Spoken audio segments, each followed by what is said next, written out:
Well, good morning, everybody. And how do you follow something like that? At least I'm here in person, and you can challenge, you can ask questions, you can talk to me over coffee. But I think the programming is actually very helpful in putting my talk, which is about risk management, after the presentation that we've just heard. Because I think a lot of people are worried, but maybe worried in the wrong way. And what I'd like to do is to offer a risk-based perspective on this challenge of restructuring Greece. So I come to you as a fellow of PMI, supportive of the PMI Greece chapter, and thank you very much for another invitation to share with you. I've been to several of these previous conferences and have always been impressed at the quality of the speakers, but also the quality of the delegates and the discussion that we have in these events. And so PMI is ideally placed to support the restructuring of Greece, as we have in our motto, in our title, Project Managing the Challenge. Because as project managers, we understand that we need to have a vision, that we need to have objectives, but then we need to make it work in practice. And we need to have a way of actually turning that strategy and that vision and those objectives into real change. And project managers are the ones who can make a difference. We are the ones who are used to implementing change. And so it is our role as project managers to make this happen. And it's important, before we can start to do that, that we have an understanding of the challenge and of the vision for change. So I think what Paul has outlined in his previous presentation is part of that context, and it's important for us to understand what we're aiming at, but also to see our role as project managers in terms of implementing the change and helping others to do so. So I'd like to present something which is in that context, in that gap between the big picture and the implementation of change, which is our role as project managers. So let me ask with a question, start with a question. We all know that the future is uncertain, but how do we respond to that feeling? And I think this is very much the question that Paul Kazarian was just challenging us with. Do we see future uncertainty as scary, as frightening, as something which we see as dangerous, which makes us feel slightly sick in our stomachs as we look to the future and we think about what faces us in this country, in the wider European Union, in the wider world, or more close to home for our projects and our organizations, or perhaps for our families and our children? Does it make us just very little nervous when we face the future? And what is the correct response if we think that's true, that future uncertainty is dangerous? Is the right response to be very, very careful, to protect ourselves in whatever way possible? There is another view of the future, which is to say that, yes, we understand that the future is uncertain, but that's something that we can embrace. It's something that we can ride the uncertainty in a way which is more interesting, which is more challenging. For some people, the uncertainty leads them not to hide away and say, this is nasty, I want to protect myself. Instead, it leads them to roll up their sleeves and to say, this is challenging, this is interesting, this is why I am here, to face an uncertain future and to make something of it. And the right response with this view of uncertainty is not to protect ourselves and to be very, very careful, but it's to be brave, it's to engage, it's to be part of the solution to dealing with future uncertainty. And we have to ask ourselves the question, as individuals, as managers and leaders, and as project managers, how do we respond to the uncertainty that we find in our projects, in our businesses, in our society and country, and in the wider world? Are we the sort of people who run away, who retreat from uncertainty and seek protection? Or are we the sort of people who walk towards it and embrace it and engage with it and be brave in the face of that uncertainty? Now, different people respond to uncertainty in different ways. And it's not right or wrong if you're a cautious person who prefers protection. Actually, that is sometimes the right response. And sometimes it's appropriate for us to protect ourselves in the face of life-threatening uncertainty, or in the face of something which would threaten our project or wider society. But it's also true that sometimes it's the right thing to engage and to be brave. And we have to recognize different people respond in different ways. Both of these two responses are appropriate. But we can't do both at the same time. Or can we? Part of our understanding of risk is that it's a method, it's a way of thinking, it's a framework that helps us to deal with future uncertainty in a way that is both brave and careful. And that comes from our understanding of the term risk. And so let me start with a few basic principles of risk management. If we went around the room and asked people what they thought the word risk meant, then maybe we would have perhaps different views based on how we think about uncertainty. Maybe you think your job is like the guy on the right-hand side, just standing there waiting to be shot at, and the target is not up here, the target is here. And a lot of project managers feel like that. And my job is just to be fired at, and I'm in the firing line. Or I face, which one can I point with? I face, a very large challenge, which is much bigger than I am, and I'm just going to get squashed, whatever I do. Or there is something hidden, lurking in my environment, which is not very nice. A lot of us have this view of risk, and this is not a correct view of risk. So if we think about risk from first principles, how does risk relate to uncertainty? Is it the same thing? I think we know it's not the same thing, because all risks are uncertain, but not all uncertainties are risks. There are millions of uncertainties in the world, but we don't write them all in our risk register or our risk log. We have some kind of filter. We don't have billions of risks, we have tens or scores of risks. So why is it that we don't think that all uncertainties are risks? There's some difference, some subset of uncertainties that we count as risks. And I use three simple words to distinguish between risk and uncertainty. I would say that risk is uncertainty that matters, because most of the uncertainties in the world don't matter. If it's going to rain in Kazakhstan tomorrow afternoon, I don't care. It might or it might not. It's not relevant. It doesn't matter. I don't need to think about it, write it down, or tell anybody, or prepare in any way. But there are uncertainties that do matter, and those are the ones that I need to be aware of and respond to. And how do I know which ones matter? The uncertainties that matter are the ones that, if they occurred, could affect my objectives. And if you're involved in projects and if you take a PMI approach and you understand the PMBOK guide and the risk management chapter of the guide, and you look at the definition of risk, you will see in the definition of risk we use in PMI that it connects uncertainty with objectives. With lots of words, it says that risk is an uncertain event or condition, so risk is uncertain, but it's an uncertain event or condition that, if it occurs, has a positive or negative effect on an objective. So it's uncertainty that connects with objectives. And we find this in the definition of risk from the ISO standard. There's an ISO standard for risk management, ISO 31000, which just connects uncertainty with objectives. Risk is the effect of uncertainty on objectives. But there were three words in the definition of risk that we use in PMI which are very important for us to think about. They're also in the definition of risk used by the ISO standard. What we have in our PMI definition is that a risk is an uncertain event or condition that, if it occurs, has a positive or negative effect on objectives. And ISO says the same. It says risk is the effect of uncertainty on objectives, and then defines effect as deviation from expected, either positive or negative. So we have the idea of risk as being a double-sided concept.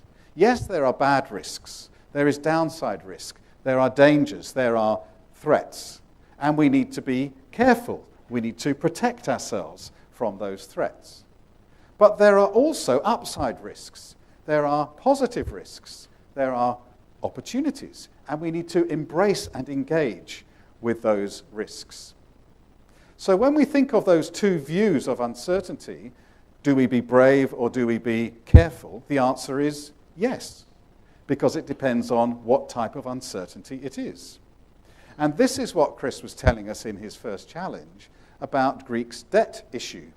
Is it a debt problem or is it a debt opportunity? And the answer is yes, it's both. And we have to both be careful and protect ourselves and also engage with the challenge in order to make a change.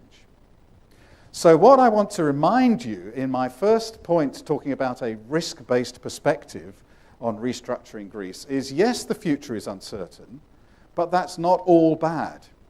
There are good uncertainties out there which we can engage with, and that's true when we come to the national level as well as the project level.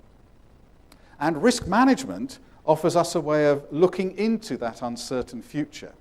Risk management is a forward-looking radar. It scans the future. It says, what is there out there which is coming my way? And some of the things that I can see in the future are not very clear. They're a little fuzzy. They're a long way out. And I can just spot them, but I can see which direction they're moving in. And maybe I can decide if they are a good thing or a bad thing. And so here am I in my project, or in my organization, or in a government department, and I'm scanning the future, and I'm saying, what is out there coming in my direction? If it's a big bad thing, I can steer away from it before it arrives. If it's a big good thing, I can steer towards it before it arrives. The idea of risk management is to be an early warning system, to see ahead into the future, to give us time to respond, time to think, and to be intentional about the decisions that we make, instead of waiting for the thing to arrive and then we have to do something. And so risk management should be helping us to think about that uncertain future and to decide which things we need to be careful about and protect, and which things we need to be brave about and engage with. And we understand that this is true in projects. Project risk management has been around for many decades. It's a well-established discipline, a well-established approach. We have standards, both the ISO standard and in PMI, we have our own standard for project risk management, a practice standard. There are professional bodies, the Institute of Risk Management or the International Risk Governance Council, for example. We have a body of knowledge, we understand how to do these things, and we have a well-established infrastructure. So in terms of the way that we manage risk in projects, everything is fine, isn't it? Isn't it? Maybe not. Maybe this is the theory. Maybe this is best practice. And maybe there are still some challenges for us as project managers in the way that we manage risk in our projects. There shouldn't be. It should be well established. But as Panos has pointed out, we still have many projects failing, many more projects than we should have. We understand how we should do it. There's just an issue between the understanding and the practice. Well, that's true for projects. What about nations? If we want to think about this challenge of restructuring Greece, is this risk-based thinking relevant? Is it helpful to us to think about the big challenge of where we go as a nation with our current uncertainties? I think it is. I think there are three things which we need to remember in terms of risk-based principles. One is that there's no doubt that the future is uncertain, but there's also no doubt that that offers us both threats and opportunities, and that we can do something about that proactively, to be looking ahead and intentional to decide how to respond. But in order to do that, there are three things that we need. The first is that we need to understand our objectives. If risk is uncertainty that affects objectives, what are our objectives at a national level? What is at risk that needs to be managed? Secondly, where does risk come from at the national level? I think we understand where risk comes from in our projects, but how does this affect us nationally? And thirdly, who is going to do something about it? Who should be the owners of national risk and responsible for national risk management? And I'd like to just address those three things and raise those three questions based on what we understand through project risk management, but taking it to that national level. And then perhaps I'll bring it home at the end for us as project managers. So let's think about objectives. What are we trying to do as a nation? This is not just Greece. This is any nation. This is the United Kingdom. This is America. This is China. This is Suriname. Some big countries as well as small countries. And governments essentially have four basic responsibilities: protection, provision, persistence, and public good. Or if you prefer a different letter to start with, security, sustainability, stability, and social harmony. These are the things that we need to achieve, that we need to sustain, that we need to grow, that we need to protect in any nation, in your nation and in mine. And if we think about that in broader terms, we might say that when it comes to the past, it's important to remember where we came from. Greece has a long and proud history, thousands of years, the founders of democracy, the origins of much of our way of thinking, not only in the Western world, but more widely. You know, there is a huge heritage, and you can just walk around this city and other cities here to be reminded of it. We need to respect the past in building our nation. We need to protect the present. There are things going on now which are very, very difficult for people, for pensioners, for families, for people, young people seeking jobs. And we need to be careful and to protect our present society. But we also need to build a future which is secure and sustainable. And this is our objective as governments, as societal leaders, as business leaders, as citizens.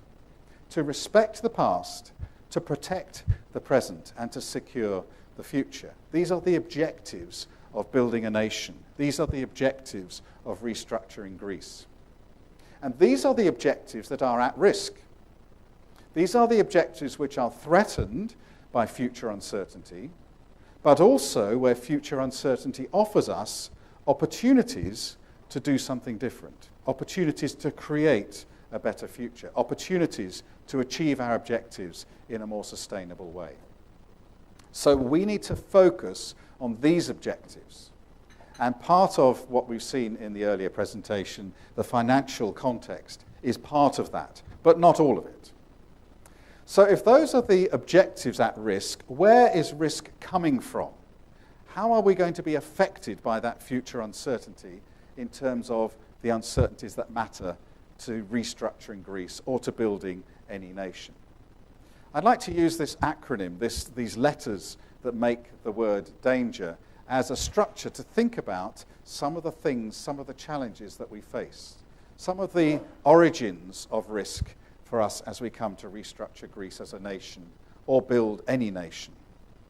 The first is D, and Panos pointed this out, I think, in his introduction, to say that the future is not static. It's not easy to understand. There is a huge amount of variability and volatility in the future. The future is really dynamic, and that introduces uncertainties. That creates risk in itself for us as a nation. We cannot know what will happen tomorrow because things are changing so quickly. Ambiguity. It's not easy to understand everything that's going on. There are areas of cloudiness, of fuzziness, areas where we don't have all of the information at our hands, areas where things are happening which we cannot see, which are affecting the way that the future unfolds. The future is non-linear. You cannot draw a graph from the past, plot the lines, and see where it's going in the future. It could go anywhere. We have in the climate change world the infamous hockey stick, which says things are going along like this, but it's going to go like this. Well, is it? And you might say the same about the Greek economy. It's going along like this, and it's going to go, is it? Is that true? It's non-linear. And so we cannot predict the future from the past. Here's a word which our interpreters at the back are going to have trouble with. And thank you very much. We really appreciate the interpreters. Glocal.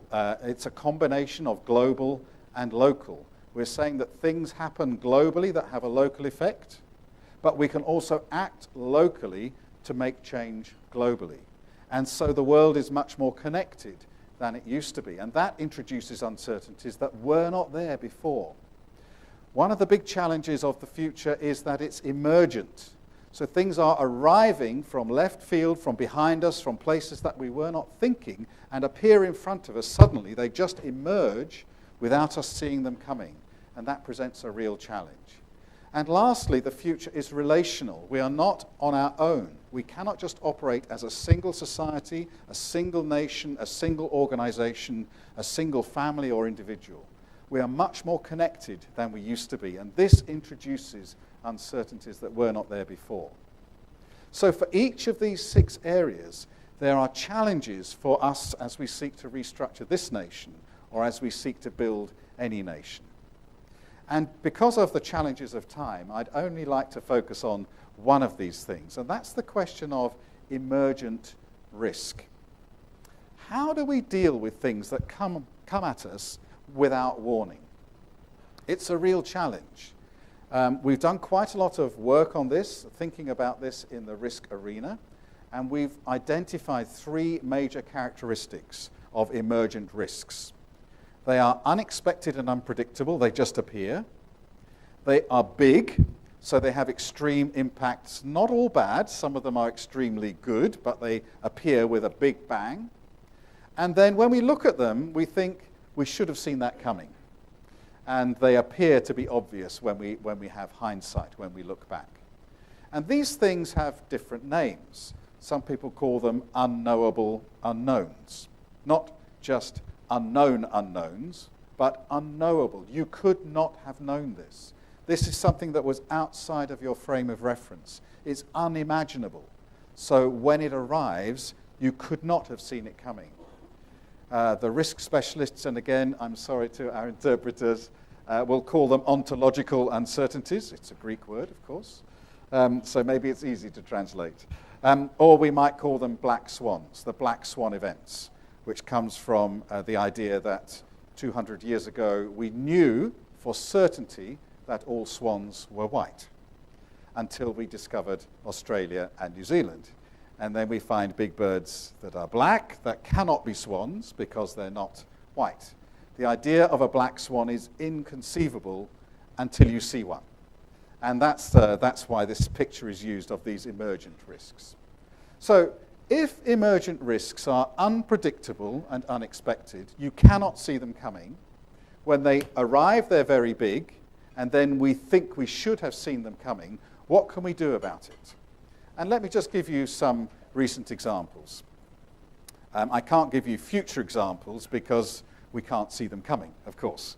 So if I told you what one was, it wouldn't be one because I would have told you, which is very difficult.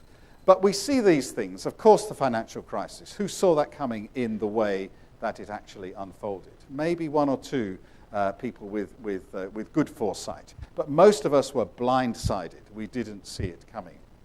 The rise of ISIS and Islamic extremism.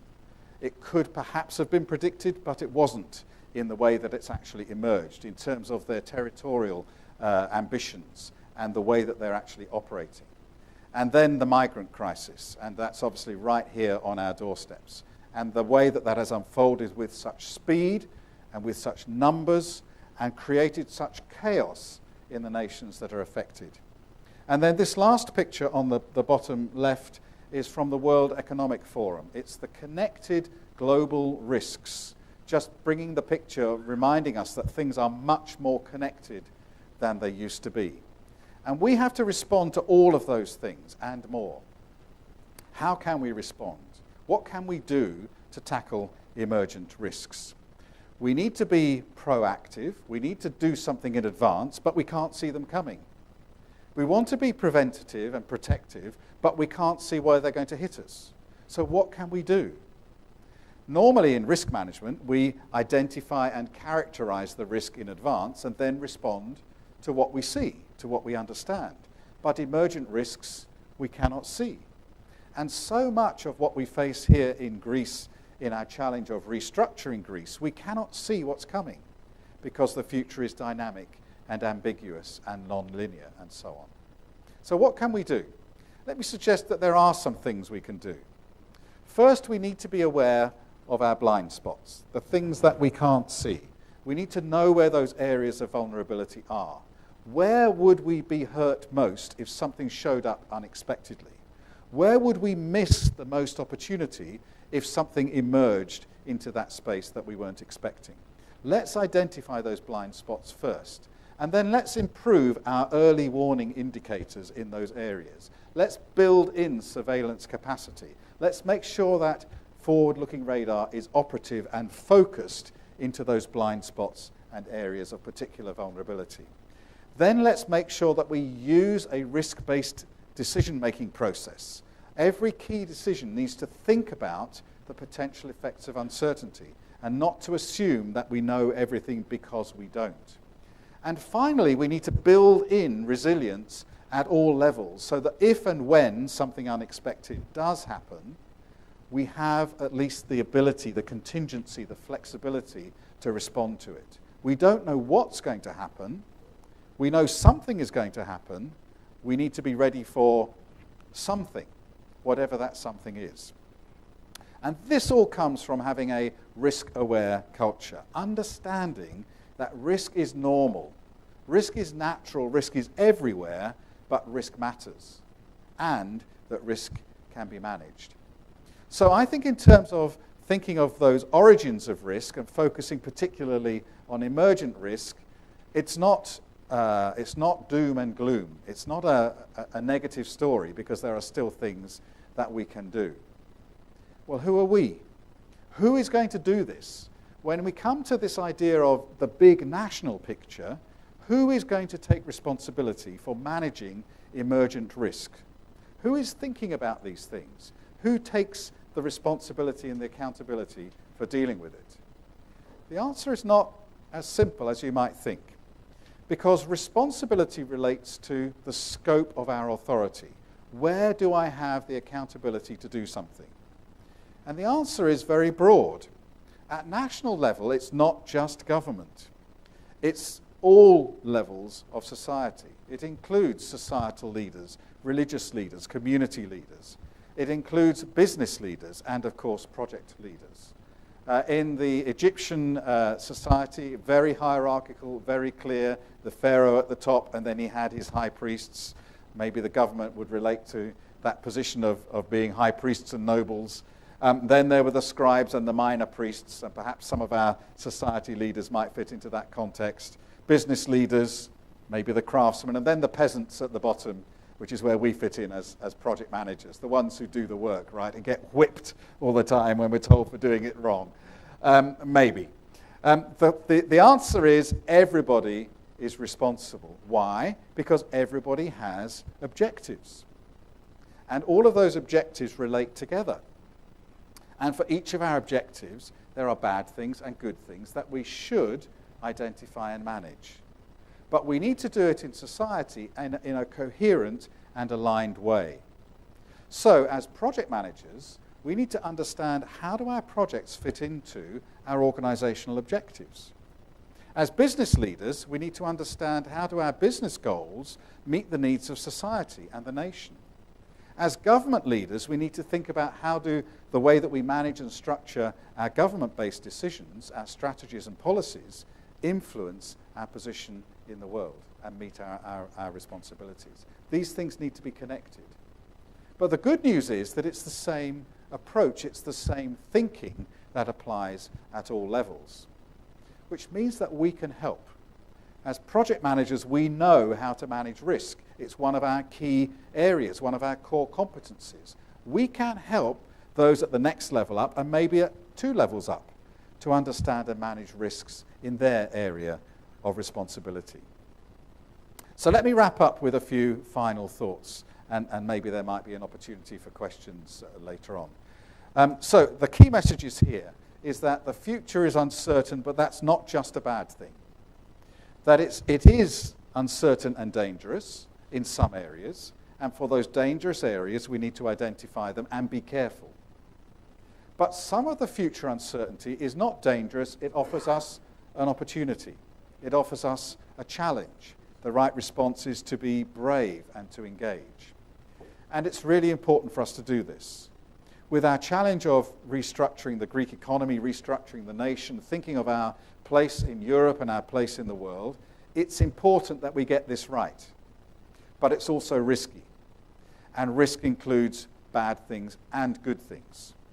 Our role, the important thing for us as we face this challenge, is to be proactive, to be thinking ahead, not just waiting for things to arrive and reacting to them, but looking for what's coming down the track and responding intentionally and thoughtfully so that we can minimize our threats and maximize our opportunities.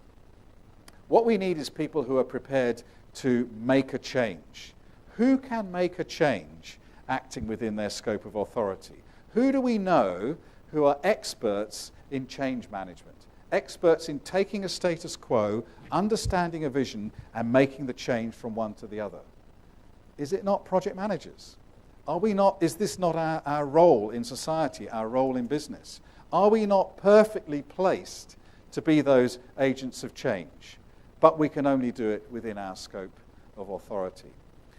Let me finish with a quote, or nearly finish, a quote from the great Gandhi.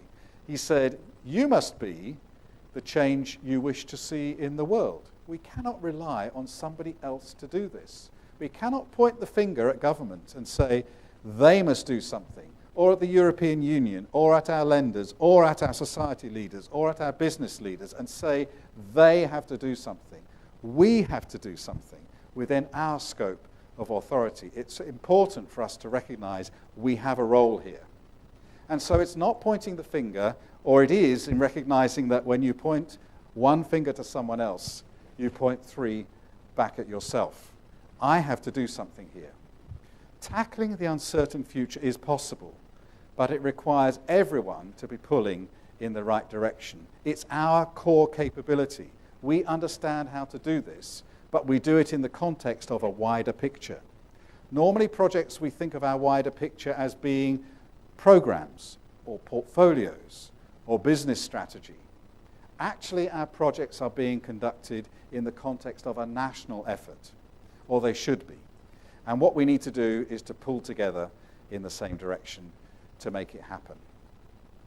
Well, I hope those few thoughts have been challenging and helpful to you as you think about our role in this major challenge of restructuring Greece and taking a project management approach and seeing how we can help. I'm happy to take some questions, but thank you very much for your attention. Thank you.